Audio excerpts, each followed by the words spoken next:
We Saw a Thing is a movie podcast about remakes and sequels. We saw a thing and talked about it. This week, the guys are talking about Village of the Damned. The following conversation has been edited for brevity. I have questions. Yeah, go ahead. This is the only John Carpenter movie I've seen. Is he a thing inside of the horror community? Is he somebody that people pay attention to? Like, I definitely know that I know the name. Is this the kind of quality that you can expect from him as a filmmaker? So John Carpenter is the master of horror, not to be confused with Hitchcock, who is the master of suspense. John Carpenter earned that title by doing Halloween, and then in the 80s, he did The Thing. Okay. And those were huge for John Carpenter. So what happened here then? He said in an interview that it was a contractual obligation that he had to do this film. Okay. Based on the original film, I would have thought he would have been hyped to do this movie. Yeah, because the original film is great. Like, really eerie and a lot creepier than the 1995 version. The John Carpenter isms that I caught in the 95 version were a lot more gore, a lot of elaborate deaths.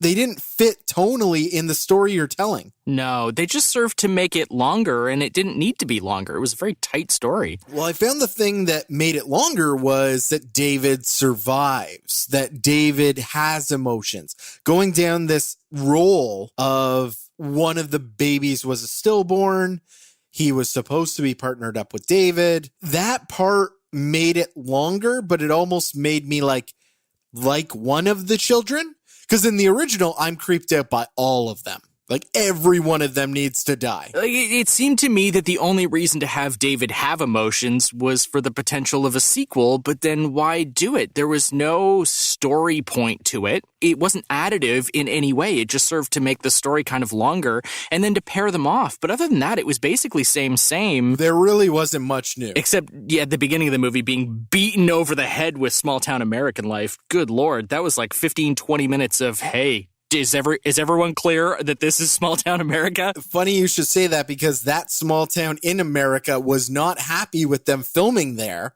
and they made life on set a living hell for John Carpenter and his crew, which is funny because John Carpenter had just set up roots, like actually bought a house in that small community, and after he filmed, he's like, I don't want to stay here anymore. And they moved. Wow. Yeah. Why didn't they like that? I don't understand. Wouldn't that bring money into the town? They felt it was exploiting their town, and they didn't like how they were always everywhere. Like, it wasn't a big town, so there was always filming going on, and it was just irritating to them, I guess, because they couldn't do their own business. So if somebody was going to do a sound check, some neighbor would like start mowing their lawn until someone came over and gave them a big fat check to turn off the lawnmower. Wow. That's amazing. Which is really funny because it is the town that John Carpenter did another film in called The Fog, and everything was cool at the tail end of that filming and doing a little bit of filming there. That's why he wanted to set up roots there. It's because he enjoyed it while he was filming The Fog. Exactly. Yeah, that's so interesting. So I wonder why they turned on him. Maybe they knew what he didn't, which was that this was going to turn into a terrible, terrible film. Which is totally possible. I mean, we just talked about Open Your Eyes and Vanilla Sky. Open Your Eyes, success. Amazing success. And the remake, not so much with critics. This is the exact same story. The original has 92% on Rotten Tomatoes. The remake, 29%. The original went on to spawn a sequel called Children of the Damned.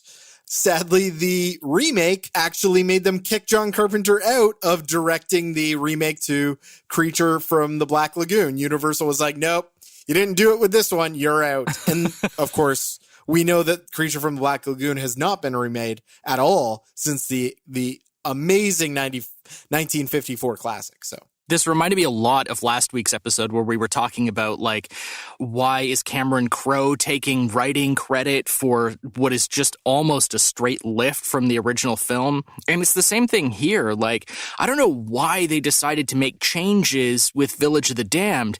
It made sense to me that they were trying to tweak things for Vanilla Sky because they were trying to take what I guess they thought was an imperfect story and kind of make it better. But nothing they did in Village of the Damned was additive, it all subtracted, and it served to distract from what the core concept of the story was, which was this very tight, small thing.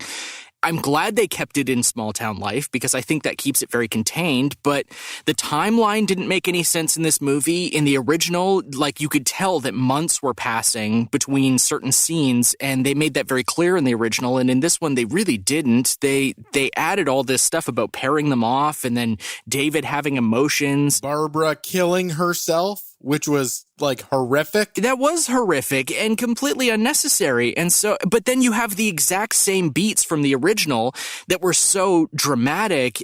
You know, the car accident after almost hitting a child and the guy blowing his head off after he's trying to shoot the children. But they didn't need more than that. In the original, that was so clear what was happening, and it created this very tight, tense story. And one of the interesting changes to me in the 95 version that I actually, like, I racked my brains, did not understand why they made this change. When the children in the 1960 version are basically controlling someone, their eyes, they glow. And the first time you see it, it is arresting. You're stunned that this is a 1960s movie and this is what is happening. There was no optical effects for this where they filmed. They actually they reversed it. Their eye went to the negative exposure, and that's how they made that effect. Oh, that's smart. Really, really smart. Because it's a black and white film, their eyes light up, and it looks like they're glowing. Yeah. In the 1995 version, the first time we see their eyes glow, it was amazing. It's a great effect. But then their eyes start changing different colors. And I'm guessing it was to mean certain things, but I never understood why they would change different colors. Yeah. Well, it went from green to yellow to red to white. I'm like, okay, what does this mean? And then at certain points, there was like pulses coming out of their eyes. And then at the end, the one girl's face started changing. Honestly, as soon as you said that John Carpenter was doing this as like a contractual obligation, I was like, oh, well, this makes sense. He was just like, here you go. Here's your movie. Off I go. It makes perfect sense if that was the intention. But it also, to me, sounds like a cop-out. He is not somebody who shies away from remakes. He remade The Thing. He remade this. He has said in interviews recently, remake my stuff. It's okay. Like, he likes old movies and will remake old movies. So, you know, if they were putting him into this, he must like the original Village of the Damned. So why tweak it so much? Why say, yeah, the script needed this? Because it didn't. It didn't need a basement housing an alien. You did not need that. But also they were a little bit inconsistent about how they were changing things. Like in the original, we have Gordon who is visualizing that brick wall, but he spends so much time looking at that wall in his house and going, right, that's probably a thing that's going to work. In the 95 version, Christopher Reeve's character, Alan, he realizes that he's picturing the ocean, this thing that's important to him and his wife, and realizing that that's a thing that can block the children from seeing his thoughts. But then when he brings the bomb in to destroy them all, he starts thinking about a brick wall. They just went back to the well and were like, right, we need to break through the brick wall so that we can show that visually that the children are seeing what's going on. But then why talk about the ocean? That seemed really dumb to me. Like they weren't paying attention to what they were doing when they were putting this together. The whole thing felt very cheap. Like, I don't know if you noticed, the music sounded a lot like early X-Files episodes, like just very like early mid-90s, like synthy. There was that really annoying acoustic guitar at the beginning of the movie.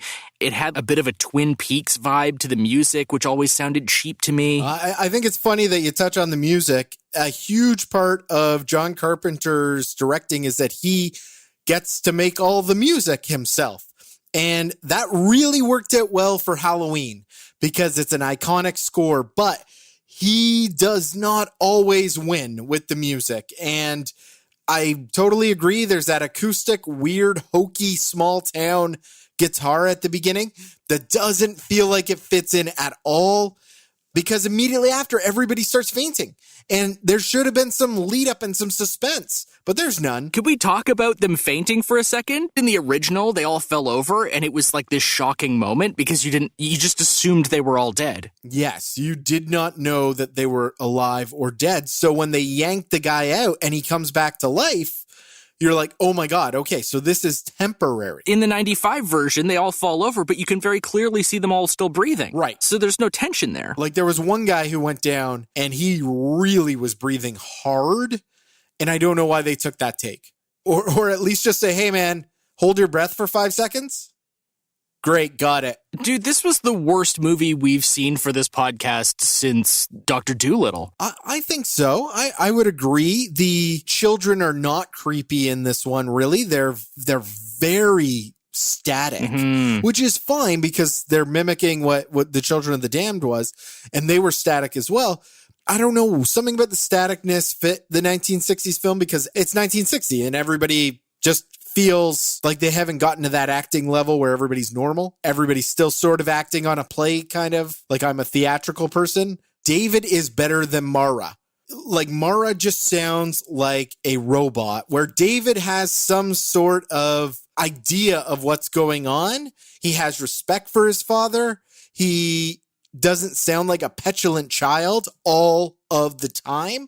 And Mara really does. But they did a better job of that in the 60s version, too, with the kids all dressing in, like, suit and tie. They looked like tiny adults. They looked of the era as well. Yes. Which is one of the things that doesn't fit in well with the new version. It's supposed to be the 90s. Why does it look like it's 1955? Yeah, that's true. But also, they could have just put them in suit and ties like the original, and it would have been very stark.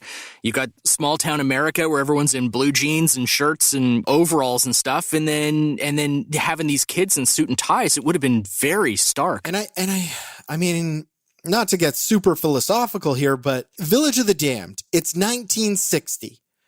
You have a generation of kids coming out of the war as baby boomers, getting into their teens in 1960, and they don't live their life the same way that generations did before them. They're different, and people think differently about this new generation, and they don't have respect, and blah, blah, blah, blah, blah. So a film like Village of the Damned has a social importance to theater goers to be like, oh my God, yeah, like, these are kids who are different from us. We shun these children, but maybe what they need is a little respect, a little space. Let them do their thing. Wow, I hadn't even thought of that. The only time killing even comes into a factor is when people are just blatant assholes. With the exception of, the soup was too hot. I'm so sorry, honey. Oh, well, you're going to be sorry because, boom, your hand is in a pot of boiling water. That always seems like a little insane to me.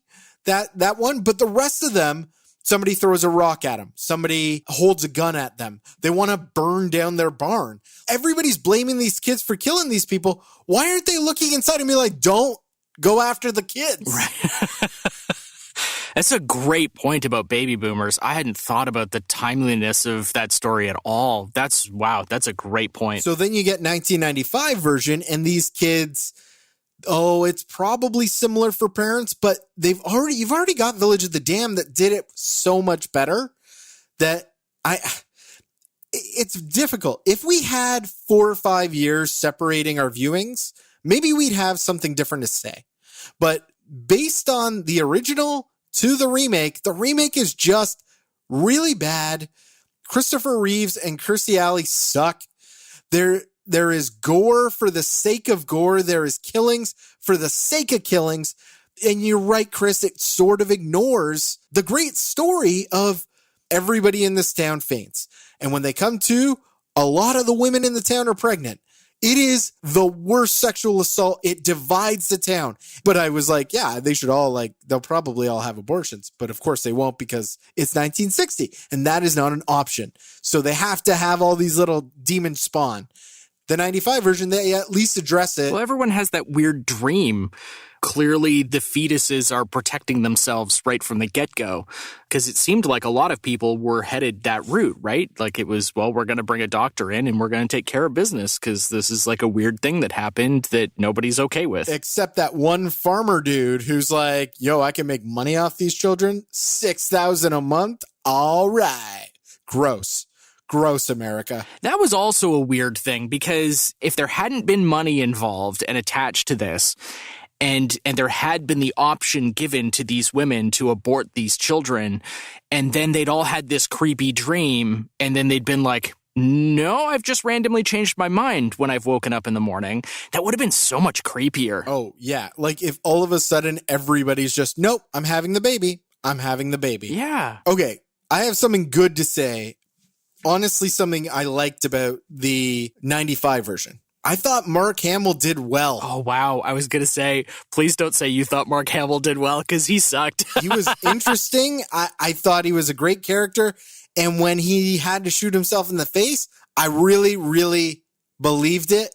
And I thought it was pretty good. I don't enjoy him when he's not doing voiceover for the most part. Even in Star Wars, he's not a great actor. No, he's not. That's why I'm saying pretty good performance, I thought. Like Christopher Reeve, I thought terrible. Awful. And this is sadly the last film he did before he was paralyzed in the horse accident. Oh, really? Yeah. Jeez. Which I feel terrible about. But man, like, you're so earnest as Superman. That's kind of your role. That's the only thing I could see you in. Yeah, he really seemed like he thought he was meant to be in a better movie than this.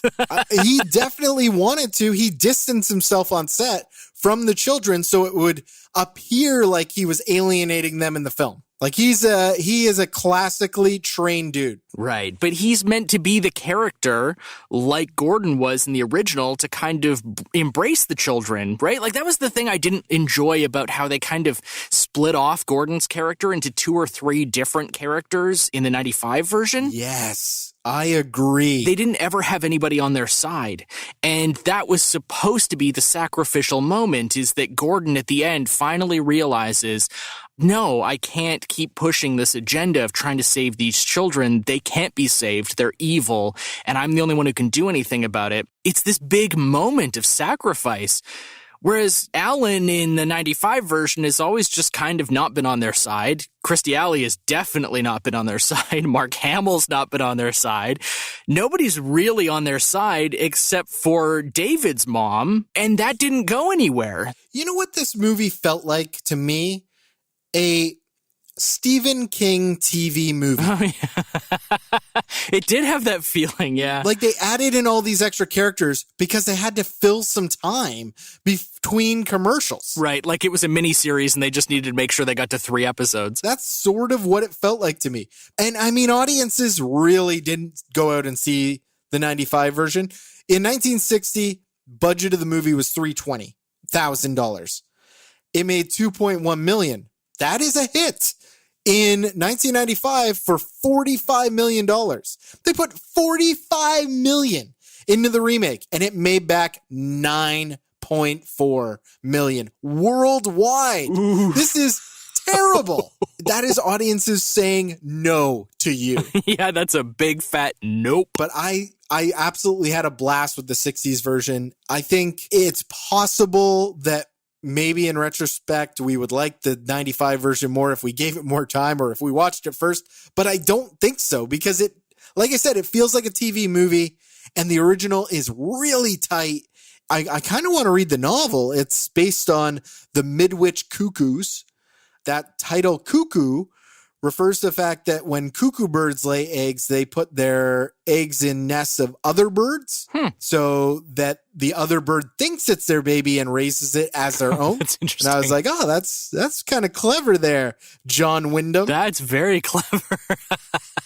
Yeah, I would love to see somebody remake this movie now. Or we just remind people the 1960s version is awesome. Go watch that. And it's not very long. Like, I'm really hoping that as we're doing these kinds of episodes and these movies are available, that if you're listening right now, that you took a chance and are watching these movies with us. I apologize for the 95 version. Oh yeah, you don't have to watch that one. And if you have already, sorry you wasted your time, but at least maybe you watched the 60s version and enjoyed it like we did. Next time on We Saw a Thing. We're headed back to our schedule of classic remakes. Next week, Jay and I will be discussing the George Romero zombie flick Dawn of the Dead and how it stacks up against Zack Snyder's remake. Join us next Thursday. We Saw a Thing is hosted by Jay Kennedy and Chris Shapcott. Produced by Shapcuts Media. Subscribe wherever you get your podcasts. And check our show notes for links to our social media and credits. And leave a review on Apple Podcasts.